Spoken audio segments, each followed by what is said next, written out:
Retour ici à Abidjan où le Premier ministre Aousso Kouadio-Diano a reçu aujourd'hui ici à Abidjan les dirigeants du Front populaire ivoirien FPI en vue de relancer le dialogue et le processus de réconciliation, accompagné notamment des ministres de l'Intérieur Ahmed Bakayoko et du Plan Albert Mabritois-Keus.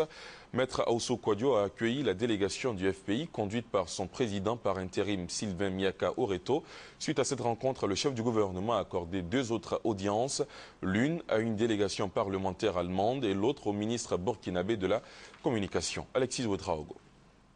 Une journée au pas de course ce vendredi pour le chef du gouvernement ivoirien Aousso Kouadio-Diano.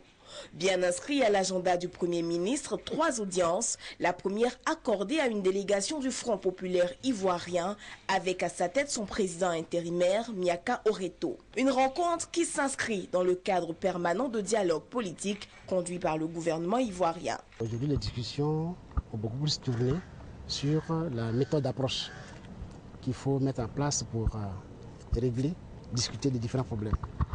Il est question ici de voir comment, avec le gouvernement, un cadre peut être créé pour que nous y discutons ensemble. Le Premier ministre nous a fait comprendre qu'il a déjà créé un cadre permanent dans lequel il nous invite.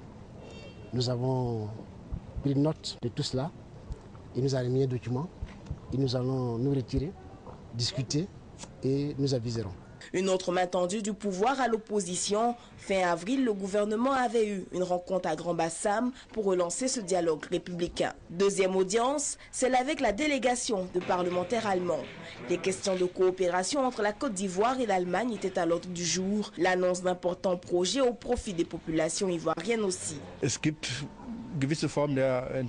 Il y a des projets dans le cadre de l'aide au développement, c'est-à-dire la coopération dans le domaine de développement.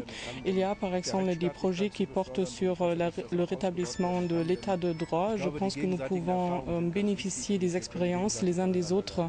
Mettant un terme à cette journée, la rencontre avec le ministre burkinabé de la Communication, Alain-Édouard Traoré, accompagné de son homologue ivoirien Diakité Koti Souleymane, le ministre est venu faire le point de ses travaux en Côte d'Ivoire. Nous nous sommes rendus compte qu'il y a des domaines de partenariat clairs et précis que nous devons entrevoir, être audacieux, innover pour faire en sorte que les traités d'amitié et de coopération entre nos 2 pays puissent connaître un bon niveau de réalisation pour le bonheur de nos populations. La délégation burkinabé devrait quitter la capitale économique ivoirienne ce dimanche.